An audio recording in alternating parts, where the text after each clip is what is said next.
Nori visus metus nemokamai naudotis internetu ar televizija? Misija įmanoma. Pasinaudok prenumeratos akciją, gauk nuolaidą ir laimėk didįjį prizą. Net metus nemokamų Baltikum paslaugų. Baltikum. Laimėtojai renkami kas mėnesį. Penktadienio rugpjūčio 5 dienos Jurbarko žiniose matysite. Rugsėjo 1 Jaunimo parke vyks mokslo metų pradžiai skirta šventė. Girdžių bažnyčiai šiemet sukanka 90 metų. Šį savaitgalį vyksinčių renginių metu ant Jurbarko tilto bus išskleista rekordinio dydžio trispalvė. Pernai naujų mokslo metų dieną įvykusi Jaunimo parko atidarymo šventė, sutraukusi didelį būrį žmonių, davė pradžią naujai tradicijai Jurbarke. Surengti rugsėjo 1 šventę, kurios metu į vieną vietą susirinktų visa miesto bendruomenė. Iki naujų mokslo metų pradžios likus 3 savaitėms intensyviai ruošiamasi 2016-2017 mokslo metų pasitiktuvėms. Ir Jurbarko rajono savivaldybės administracijos jaunimo reikalų koordinatorės Rasitos Kalinauskienės darbo kabinete šiuo metu jau dėliojama šių metų šventinių renginių programa. Šių metų renginio tema yra pradedam. Tai reiškia, kad pradedam su naujais darbais, naujomis mintimis, naujomis idėjomis, naujus mokslo metus. Ir šiemet ši šventė rugsėjo 1, kuri sukvies į Jaunimo parką visus jaunus žmonės, žada daug netikėtumų, daug įdomių dalykų, daug pramogų ir tiesiog sukurs tą erdvę, kur bus gera visiems susitikti būtent tą dieną. Juk rugsėjo 1 tai yra vilčių, naujų idėjų, nauja pradžia. Tai iš tiesų mes bandom sukurti, yra sudaryta darbo grupė, kuri dirba šituo klausimu ir stengiasi sudaryti kuo įvairesnį ir įdomesnę programą. Pasak Rasitos Kalinauskienės, pirmieji šiais metais į Jaunimo parką tą dieną susirinks Naujamiesčio pagrindinės mokyklos mokiniai, kurie čia paminės oficialią naujų mokslo metų šventės dalį. Vėliau čia bus laukiami moksleiviai iš visų kitų miesto ir rajono mokyklų. Nuo 12:30, kai pasibaigs oficiali dalis, parke skambės muzika, tekės fontanų vanduo, prekiaus prekeiviai. Ir iki 15 valandos jau bus galima ten rinktis. Taip pat nuo 15 valandos bus kviečiama žaisti krepšinį. Ir 17 valandą planuojame šventės atidarymą. Turime labai gražią idėją, balionų idėją. Tuos balionus galėtų leisti, tarkim, pirmokėliai atsinešę, skirtingų mokyklų mokiniai. Parašydami laišką savo bendraklasiui, bendraminčiam, bendramžiui, ir kurį galbūt tą balioną, kuris nusileis ten Šakių rajone, gal kai kurie Vilniuje, gal kažkurie pasieks Latviją, o jeigu vėjas bus priešinga kryptim, gal tie balionai nusileis ir Europos vienoje ir kitoje valstybėje. Tai bet kuriuo atveju turėtų paskatinti bendravimą, susisiekimą su kitais žmonėmis, kitose vietose, kurie irgi švenčia rugsėjo 1, kažką tai pradeda. Planuojama tęsti ir dar vieną pernai užgimusią tradiciją. Šalia knygų avilio Jaunimo parke pastatyti statinių ir įrenginių, kurie paįvairintų čia apsilankančių žmonių laisvalaikį. Vicemerą Saulių Lapėną džiugino tai, kad darbo grupės atsakingos už šventės organizavimą pasiūlytas pirmasias idėjas palaiko ir galimi šių sumanymų įgyvendintojai rėmėjai. Labai džiugina, kad pirmieji potencialūs rėmėjai, muzikiniai, renginiai, jie smagu, bet jie eina, praeina, mes norėtumėm prisidėti prie kažko tokio fundamentalaus, kuo galėtų jurbarkiečiai džiaugtis ir likusį laikotarpį, nepriklausomai nuo metų laiko. Ar tai būtų vasara, žiema, šachmatai kaip ir gražus, atraktyvus dalykas, bet kur jį padėti, tarkim, netinkamų metų laikų, kaip jį išsaugoti, kaip padaryti, kad jie būtų nuvalomi, tvarkomi, na ir galų gale, kad kas nors nesugalvotų savo į kiemą parsinešti kaip kažkokio tai skulptūrinio elemento ar ten papuošimo elemento. Todėl šioj vietoj noras rasti tą optimaliausią, geriausią sprendimą. Kitas dalykas, jeigu jau būtų nueita keliu, kad tai sporto įrenginiai ar tai treniruokliai statomi, na tai praktiškai reikėtų peržiūrėti ir paties parko koncepciją, kuri numato galimybę statyti skulptūras, statyti tokius vaizduojamojo mažosios architektūros formomis pagristus elementus. Ir tada tas toks disonansas truputėlį gautųsi tarp to treniruoklio, tarkim, išvystymo arba tos meninės tokios poilsio funkcijos. Jeigu žmonės pasakys ir jau išsako, taip matome iš diskusijų, kad reikia suoliukų, tai vėlgi reikia rasti formą tiems suoliukams, kuri būtų šiek tiek kitokia negu kitose viešosiose erdvėse, tačiau kartu pakankamai būtų funkcionalūs ir naudingi žmonėmis. O gal tas suoliukas galėtų būti besisupantis suoliukas. Gal jisai skirtųsi būtent tuo, kad čia yra besisupantis suoliukai, ant kurių gali susėsti keliese ir pasisupti, pabendrauti tarpusavį. Sprendimo, kokie konkretūs statiniai ar įrenginiai atsiras jaunimo parke, priims savivaldybė kartu su vietos gyventojais, iš kurių darbo grupės nariai laukia ne tik pritarimo, bet ir pasiūlymo bei idėjų. Labai džiaugiamės, kad organizacinio komiteto nariai aktyviai prisidėjo prie tokios blitz apklausos. Ar šiam parke reikėtų daugiau sporto įrenginių, gal šachmatų aikštelės, gal teniso stalo, gal supynių, gal dar kažkokių tai elementų, kurie padidintų lankomumą. Tuo labiau džiugina socialiniuose tinkluose vykstančios diskusijos, kuriuose matom, kad kalba ne tik tai jaunimas, ne tik tai trokštantis atrakcijų, bet įsijungia ir augesni žmonės, kurie mato galimybę praleisti laisvalaikį, bendraujant kartu su tuo pačiu jaunimu, perteikiant savo patirtį, savo požiūrį, savo galimybės. Ir tas bendravimas, ieškojimas tų sprendimų, aš manau, yra tai, ko mums visiems reikia. To bendrumo jausmo, gebėjimo gyventi kartu, ilsėtis kartu, džiaugtis tuo, kad esame. Girdžių seniūnijos patalpose įsikūrusioje bibliotekoje šiuo metu yra eksponuojama paroda skirta Girdžių bažnyčios 90 metų sukakčiai. Šios parodos autorius, girdziškis Vytautas Lekutis, savo iniciatyvą renkantis ir kaupiantis mūsų krašto istorijos eksponatus, šioje parodoje lankytojams pateikia senas nuotraukas, religinius atvirukus bei spaudą, menančią labai gilią ir gražią Girdžių parapijos istoriją. Vytautas pasakoja, kad šiandien Girdžiuose stovinti bažnyčia yra jau trečioji, skaičiuojant nuo pirmosios statytos 1809 metais. Pirmoji bažnyčia 809 metais pastatyta medinė, antroji 858 irgi medinė. Caro valdžia neleisdavo naujų bažnyčių statyti, tai tik 23 metais kunigo Aliseikui čia atsikėlus buvo nuspręsta, kad perstatyti bažnyčią, nes buvo maža ten jau. Tėvai ėmėsi tų darbų. Ir ten nustatė bažnyčią Vincas Andriukaitis iš Šakių rajono. Ir kiek žinau, kiek esu skaitęs, tai bažnyčia kainavo 22 000 litų.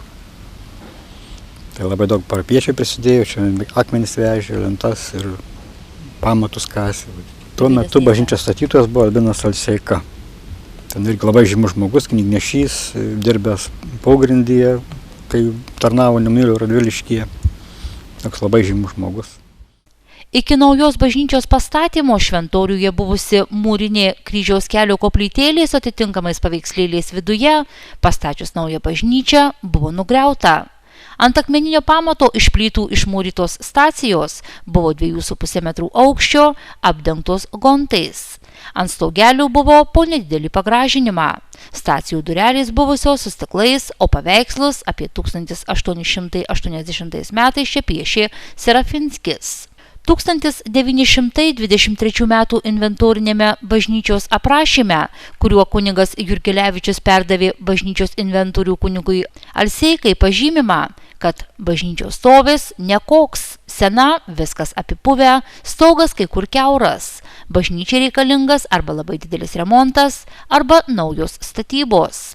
Vyskupas Pranciškus Karevičius 1923 m. rugsėjo 17 d. vizitavęs Girdžių bažnyčią pažymėjo, kad bažnyčią reikėtų padidinti, aprūpinti žemę ir jai įgyti parapijos titulą. Naujasis klebonas kunigas Albinas Alseika ėmėsi iniciatyvos bažnyčią perstatyti. 1923 m. Liepos 12 d.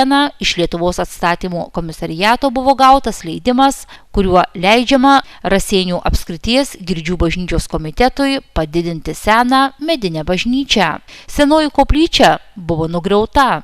Naujos bažnyčios pastatymui 1926 m. balandžio 20 d. Girdžių parapijos ūkininkai įgalioti visuotinio parapijos susirinkimo iš vienos pusės ir Vincas Andriukaitis iš Šakių apskrities Kidulių valsčiaus Rešiukų kaimo iš kitos pusės pasirašė sutartį dėl Girdžių bažnyčios pastatymo. Pirmasis sutarties straipsnis skambėjo taip. Už pastatytą bažnyčią Girdžiuose parapija sumoka Vincui Andriukaičiui 22 000 litų. 1926 metais bažnyčia buvo pastatyta ir pašventinta. Pradžioje ji buvo Jurbarko parapijos filija, vėliau čia buvo įsteigta parapija. Gražiai sukakčiai paminėti skirtą parodą Vytautas Lekutis parengė iš eksponatų gautų, iš vietinių gyventojų bei rastų įvairių antikvarų kolekcijose. Tokį vienas labai naujas metų, 23 metų, tai pirmosios komunijos atvirukas prisiminimų, nes su visais parašais, nes 23 metai ir Girdžių parapijoje, kad priėmė pirmą komuniją. Toks va įdomus dalykas. Mėgstu panaršyti po antikvariatus, labai įdomu, ir randi įdomių dalykų. Ten, pavyzdžiui, su įteinais, su skelčiu parašais ten ir paskui knygų iš Vytėnų bibliotekos, parvežta net iš Italijos, kai saleziečiai mokėsi. Čia labai iš Jurbarko krašto daug kunigų išvyko jaunimą mokytis į Italiją. Jie parsivežė knygų, paskui yra labai su autografais, Petraičio Prano, kur Červenį šaudė. Antaną Petraitį, kunigai, kur pabėgo iš Červenys, ten jų yra su autografais knygos.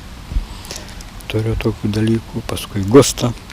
Mašinėlė spausdinta, turbūt, kad net bibliotekose nėra, bandžiau ieškoti, labai džiaugčiaus, kad nebūtų. Istorikas mėgėjas, kaip pats save įvardina, arba vietinių vaikščiojančią enciklopediją vadinamas Vytautas Lekutis, domisi ne tik Girdžių parapijos, bet ir Jurbarko krašto bei Lietuvos istorija. Seniai labai nuo mokyklos laikų dar, nes toks buvo atsitikimas, kad čia atsikėlėm į Girdžius, tai čia kaimynus gyvena tokie senutės dvi. Ten radau religinių laikraštėlių, ten Lurdas ir Pranciškaus varpelis. Tai nuo to ir prasidėjo. Man buvo pačiam įdomu istorija, nes ten viską galėdavai rasti tą, ką po mus mokė čia. Viskas atvirkščiai buvo. Tai man buvo labai įdomu. Tai paskui tai prasidėjo, tai čia ieškai, čia paskui sužinai, kas kur, tai čia kelionės. Tai buvau tam Tytuvėnuos, kur Mikutavičių rinka knygas, vienas toks ten, net Čimkus, atsimenu pavardę. Iš ten gaudavo, paskui Kaune prie katedros, kol milicija nuvaikydavo.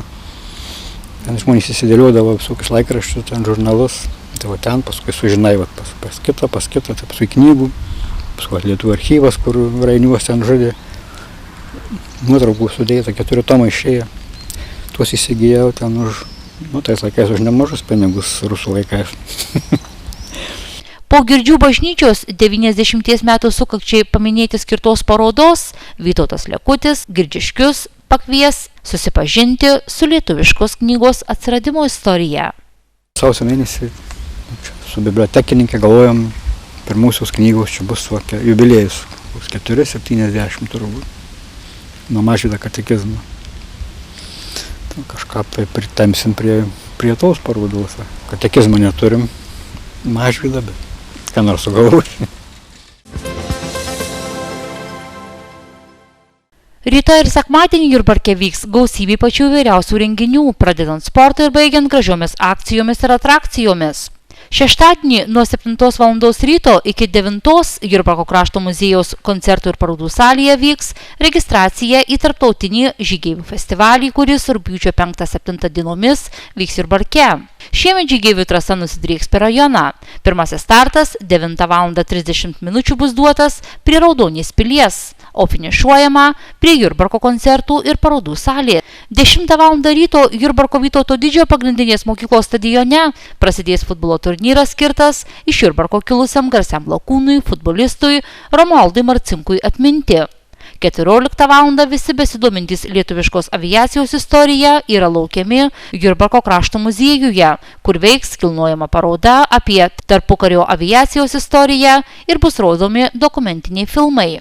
16 val. Baikerių kolona važiuodama Jurbarko gatvėmis pakvies visus prie Nemuno tilto į turizmo klasterio Panemunės turai organizuojamą šventę Skrydis virš Nemuno.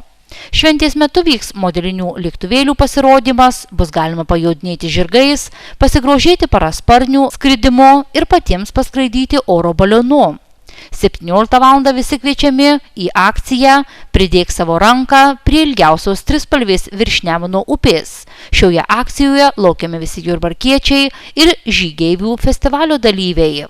Šeštadienį pasibaigus žygių dienai yra organizuojamas renginys virš Nemuno vingio Marcinkaus garbei ir to renginio metu yra numatoma pakviesti ir žygeivius, išskleidžiant ilgiausią Lietuvą ant ilgiausio tilto per Nemuną. Tai vėliava 250 metrų ilgio, kuri turėtų būti išskleista tų žmonių, kurie tuo metu susirinks ant Nemuno tilto. Ir mes tikimės šitą vėliavą, jos išskleidimą pradėti, kaip minėjau, rugpjūčio 6 dieną, 17 val. Akcijai pasibaigus Panemunės lankoje aviacijos šventės dalyvius toliau džiugins jaunųjų talentų pasirodymai bei įvairios kitos atrakcijos. Sekmadienį, rugpjūčio 7 dieną, žygeivių festivalio narių registracija prasidės 7 val. Ryto koncertų ir parodų salėje. Startas naujiems žygiams bus duotas prie Jurbarko krašto muziejaus. Nuo 14 val. Čia prasidės Jurbarko kultūros centro meno kolektyvų pasirodymai, kuriem pasibaigus 16 val. Bus uždarytas žygeivių festivalis ir apdovanoti festivalio dalyviai.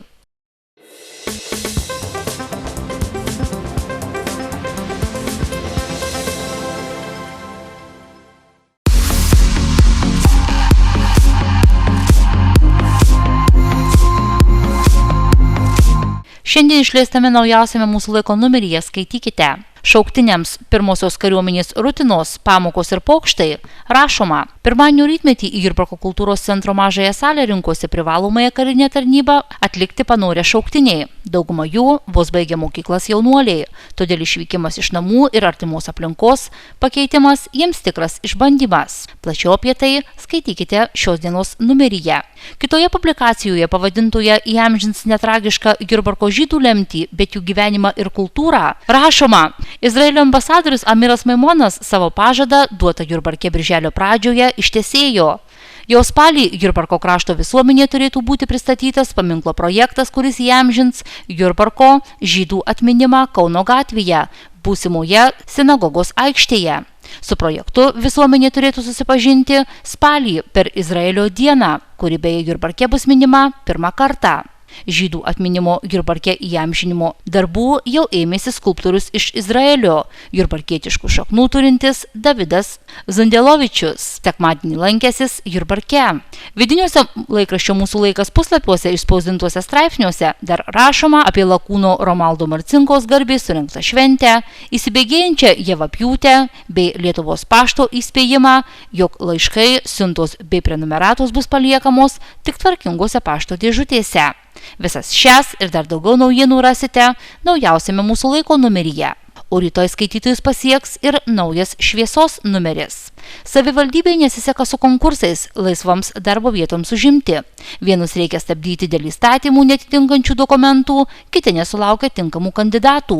O blogiausia, kad konkursų rezultatai tapatinami su partinės valdančiosios koalicijos interesais.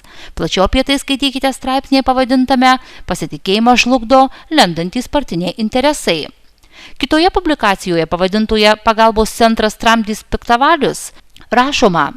Bendrasis pagalbos centras, norėdamas pagerinti galimybę prisiskambinti pagalbos telefono numeriu 112 tiems, kuriems iš tiesų reikalinga pagalba ir riboti piktavališkus trukdančių dirbti skambučius, pradės pastariesiems taikyti automatinį užlaikymą specialiajame filtre. Plačiau apie tai skaitykite Šviesoje, kurios vidiniuose puslapiuose rašoma apie Jurbarko ligoninę, siekiančią tapti geriausia apskrityje, bei Liepos 23 Jurbarke prie Vytauto didžiojo paminklo atnaujinta savanorių priesaika, duota prieš 25 metus.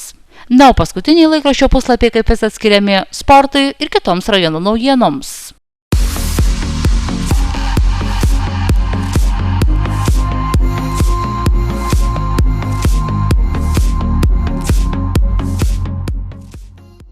Rugpjūčio 6 dieną šeštadienį Jurbarke vyks aviacijos šventė skirta lakūnui Romualdui Marcinkui atminti. Šventiniai renginiai prasidės 10 val. Ryto futbolo turnyru, kuris vyks Jurbarko Vytauto didžiojo pagrindinės mokyklos stadione. 14 val. Jurbarko krašto muziejuje bus atidaryta kilnojama paroda apie tarpukario aviaciją bei rodomas dokumentinis filmas. 16 val. Šventiniai renginiai persikels į Panemunės lanką prie turgaus, kur vyks koncertas, parasparnininkų pasirodymas, popierinių tuvėlių varžybos bei kitos atrakcijos. Renginys nemokamas. Šį sekmadienį, rugpjūčio 7 dieną, 14 val. Prie Jurbarko krašto muziejaus prasidės Jurbarko kultūros centro meno mėgėjų kolektyvų koncertas, kuriame gros, dainuos ir šoks kapela Santaka, instrumentinė studija Džeda, ansamblis Šilas, pučiamųjų instrumentų orkestras Bišpilis ir liaudiškų šokių studija Nemunėlis. Koncertas nemokamas. Rugpjūčio 20-21 dienomis Skirsnemunės miestelyje vyks šventė skirta bendruomenių metams. Rugpjūčio 20 dieną šeštadienį 12 val. Skirsnemunės stadione vyks futbolo varžybos. 16 val. Kultūros namuose Kudirkos naujamiesčio kultūros centro satyros teatras Kanapa pristatys programą Pasakų šalyje, o 17 val. Prasidės Jurbarko kultūros centro Skirsnemunės skyriaus mėgėjų teatro premjera komedija Melo diena pagal Kazio Sajos pjesę. Po spektaklio 18 val. Čia pat kultūros namuose vyks vakaronė su Jurbarko kultūros centro kapela Santaka. Rugpjūčio 21 dieną sekmadienį 10 val. Visi laukiami Švento Baltramiejaus atlaiduose Skirsnemunės Švento Jurgio bažnyčioje. Po šventų mišių čia pat koncertuos Kauno gitarijos muzikos mokyklos vyrų ansamblis. Visi renginiai nemokami.